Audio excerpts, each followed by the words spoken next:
Bon, on commence ce vlog avec une petite nouvelle. Vous entendez?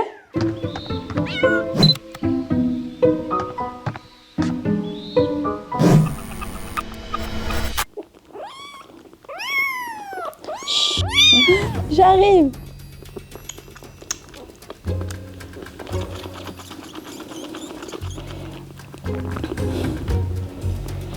Voilà mon nouveau quotidien. Dans le dernier vlog, je vous disais que j'avais trouvé des chatons dans le jardin à côté d'une mère qui est sauvage. Donc pendant un petit moment, j'ai nourri la mère, j'ai surveillé, voir si elle venait de s'occuper des bébés. Et puis je vous en ai parlé, et puis ensuite j'ai vu qu'elle venait de moins en moins. Et la mère était assez mince, je mettais des croquettes, mais bon, elle avait pas l'air d'avoir beaucoup de lait. Donc comme au bout d'un moment, elle venait plus, j'ai pris les bébés avant qu'il soit trop tard. T'es content? Tu ronronnes mon bébé? Ça fait maintenant une semaine que je les ai. Ils sont déjà propres, ils vont déjà à la litière, ils font pipi caca, ils ont tout compris. Vraiment des amours. Je vais vous mettre le micro à côté.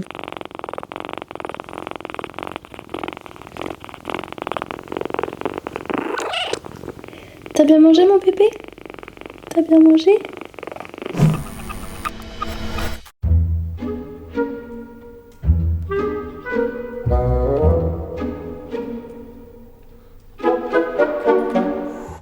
Ah, et non, hein?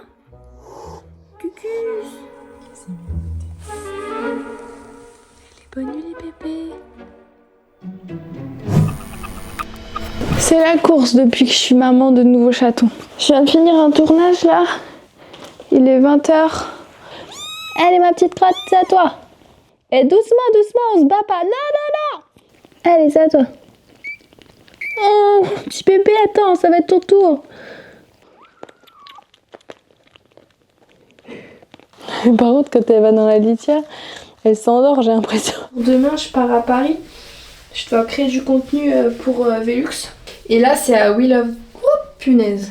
Là, c'est à Wheel of Green. Je suis contente, je vais voir César, que je n'ai encore jamais vu en concert. Faut que je transforme ma dégaine, là.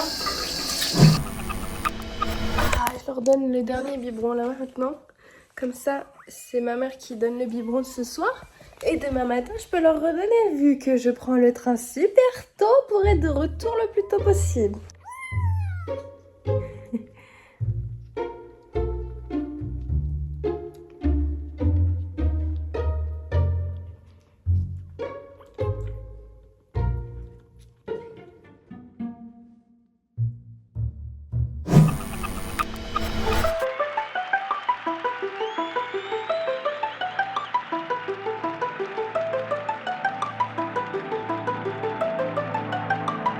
Petit make-up et... Papa, maman, je vous ai pas prévenu.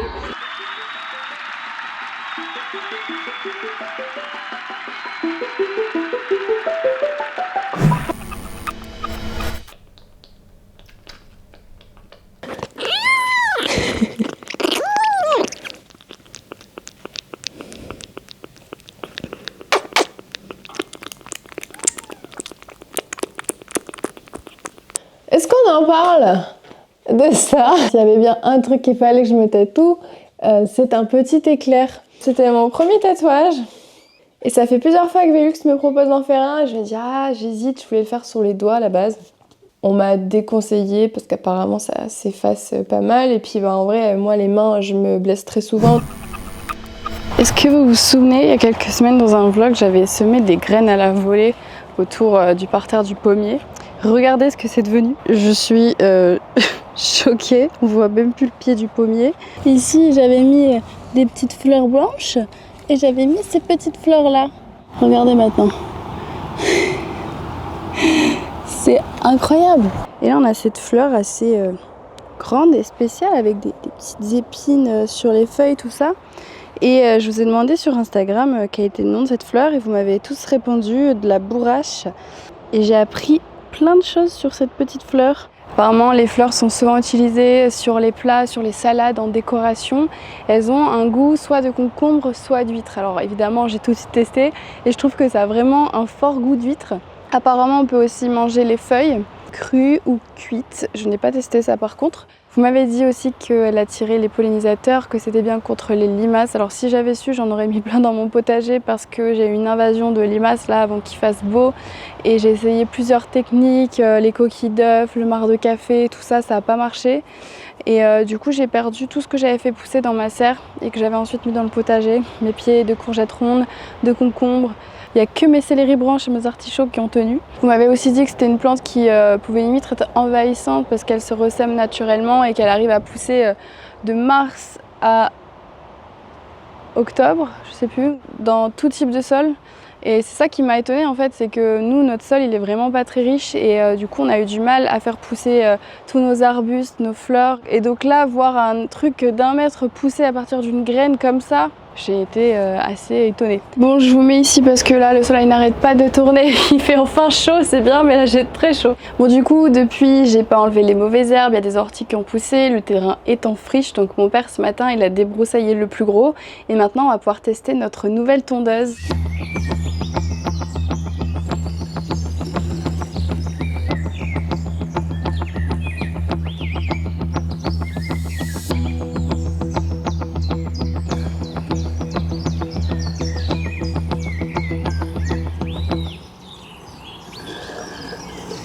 C'est un partenariat avec Segway Navimo, ce sont des tondeuses sans câble et complètement automatisées. Là j'ai le modèle i108E qui peut s'occuper d'un jardin de 800 m², mais ils ont aussi d'autres modèles sur les autres séries qu'ils ont, la série I ou H qui peut tondre de 500 à 3000 m² de terrain et tout ça sans aucun effort. J'ai juste eu besoin de télécharger l'application, de connecter le Wi-Fi dessus, de brancher aussi la petite antenne sur la station de recharge qui reste dehors, qui peut rester sous la pluie. Et puis j'ai réalisé une cartographie avec la tondeuse, donc j'ai marché à côté tout le long du terrain et mon téléphone pour la guider, pour lui dire ok là vaut mieux pas aller dans le potager, on va contourner ici, etc. Donc j'ai fait tout le tour, le périmètre, et puis elle s'est débrouillée toute seule. Le reste, tout se passe sur mon téléphone, je peux tout contrôler depuis l'application. Donc ce qui est pas mal, c'est que vous n'avez pas besoin d'être tout le temps chez vous. Vous pouvez en fait faire un programme de tonte et dire à l'appli, ok, bon bah, je veux que tous les lundis 10 h, ça tond cette partie de la parcelle. C'est vraiment le truc qui fait qu'en fait ça devient pas du tout pénible de tondre son jardin. Parce que là, si on a débroussaillé, c'est justement parce qu'on avait oublié de tondre et qu'on oublie tout le temps. Il faut savoir qu'on peut régler la hauteur de coupe de 20 à 60.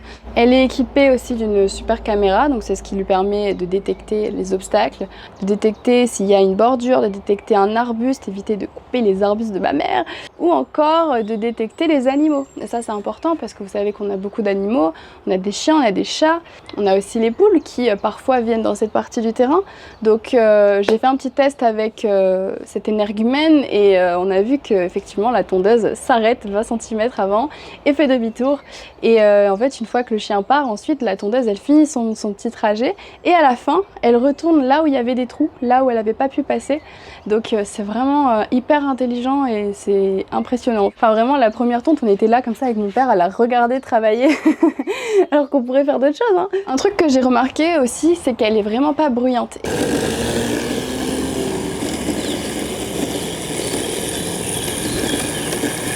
Donc c'est un petit plus en vrai, on peut la faire fonctionner n'importe quand, ça dérangera personne. En tout cas, si c'est un objet qui pourrait vous intéresser, que vous voulez gagner un peu de temps et en avoir un également, vous pouvez les retrouver sur Amazon ou sur le Navimo Store, je vous mets tous les liens dans la description. Je pars à Bruges avec la team Rubio.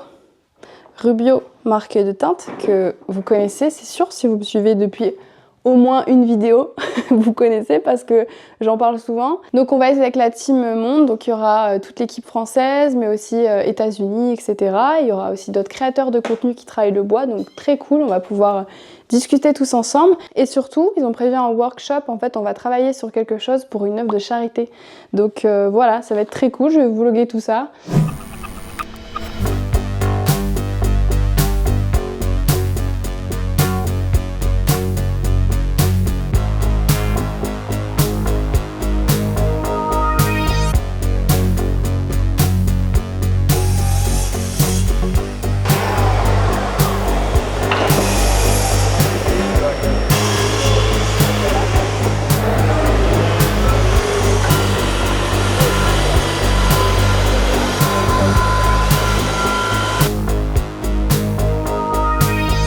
Un petit coucou de la team French.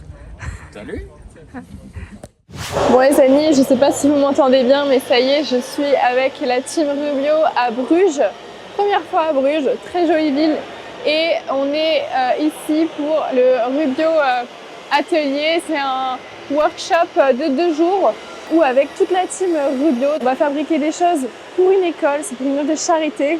Donc voilà, on a jusqu'à demain pour finir ça. Dans la team France, on a aussi Olivier Verdier, on a aussi Jonathan de la chaîne Ast Design.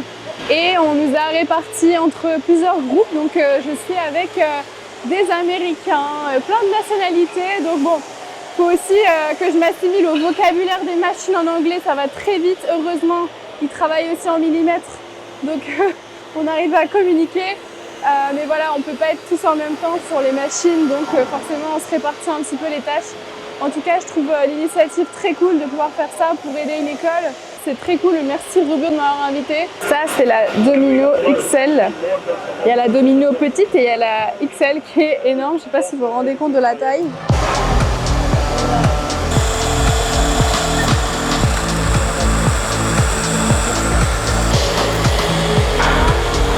Donc je suis avec Olivier Verdier. Salut. Que certains d'entre vous connaissent probablement. Donc je commençais, je te disais, il y avait beaucoup de gens qui me disaient « Ah, tu devrais regarder la chaîne d'Olivier, ouais. Il y a plein de conseils, plein d'astuces, tout ça. » Et donc je suis allée voir quelques vidéos et moi c'est comme ça que je t'ai connue. Ben voilà.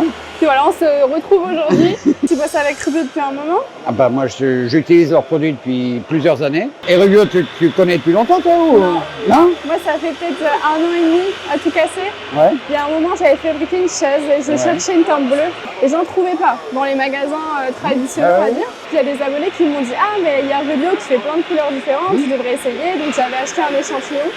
Et ensuite ils m'ont contacté et puis voilà, et aujourd'hui j'ai pu tester. Et tu sais que tu peux mélanger les couleurs, Rubio? Je l'ai jamais fait. On s'en va. On s'en va plus. Il y a plein d'expérimentations à faire avec le Rubio. Ah ouais. Y compris mélanger les couleurs, y compris reponcer, y compris par exemple mouiller le bois avant. Ah ouais. Si tu mouilles ton bois avant, ça va relever les fibres du bois et vont se décoller un petit poil. Ouais. Et elle va mieux accrocher la teinte. Tu as utilisé aussi les produits extérieurs? Pas encore le Durogrit, mais le wood cream c'est vraiment une facilité déconcertante à appliquer. Au pinceau, au spalter, les raccords se font vraiment de façon hyper facile et c'est vraiment... Et dans le temps, c'est... T'as pu voir un petit peu ce que ça donnait? J'ai pas encore assez de recul avec les années, mais ce que j'ai fait, ça tient super bien. Okay. Ça fait combien de temps que tu fais des vidéos maintenant? Ça va faire 7 ans cet été, je crois.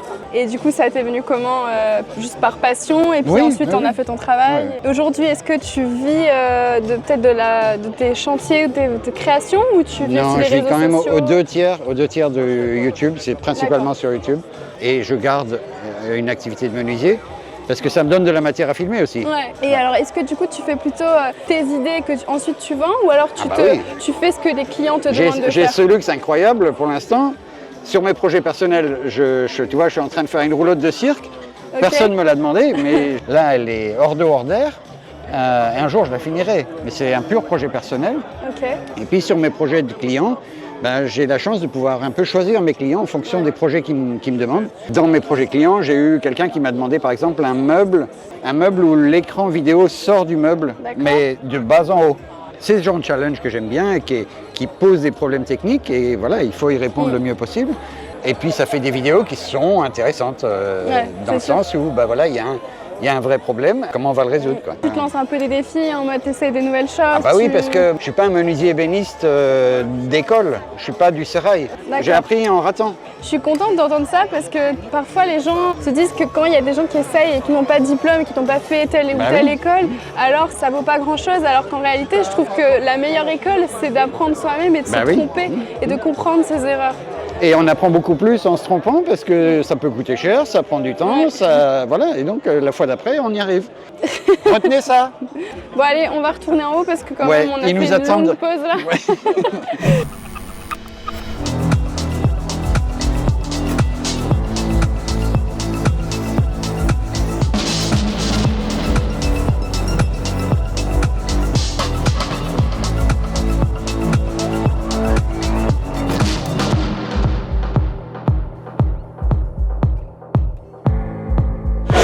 The guy asked me a very important question. He looked at what we did and he said, so you took a large piece of wood you cut it into small pieces of wood and then you glue it again into a larger piece of wood. And I didn't know what to answer. I said it's gonna look more symmetrical this way. Just two together. But that's would too be easy. good. Too easy. Finally, we're gonna have something not straight, you know? That's true. Isn't that the essence of woodworking? I mean, I'm a beginner, I'm a hobbyist, I don't know, but you're more experienced. Isn't this what woodworking is all about? Vous voyez les amis, je suis pas la seule à me compliquer la vie. Hein. Je vais faire des tests des couleurs de Durogrip pour les mettre sur le banc.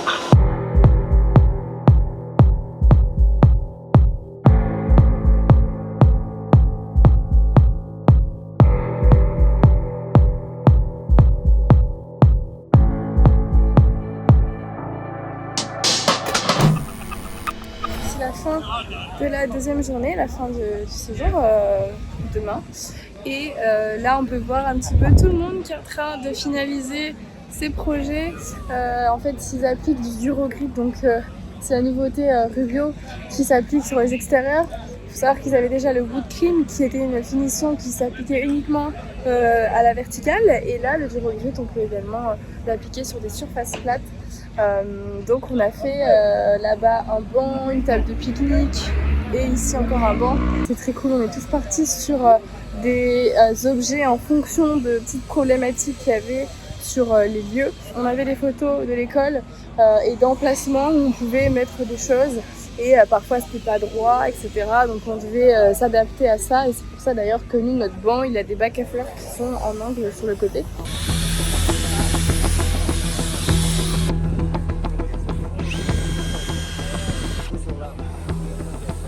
We're really happy to see what this partnership that we have had since September 22 has brought us. We're going to make sure that we get some videos when they are there, you know. Thank you so much, big hand!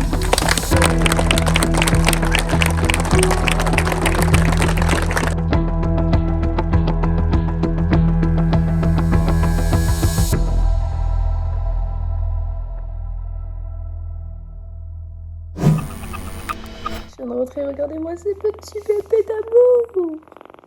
Ça y est, on voit ta vraie couleur de yeux. Et toi, tes yeux, mon bébé, c'est gris-vert. D'habitude, elle leur crache tout le temps dessus. Ça va? Tu veux jouer avec eux, regarde. Gugus? Allez, joue.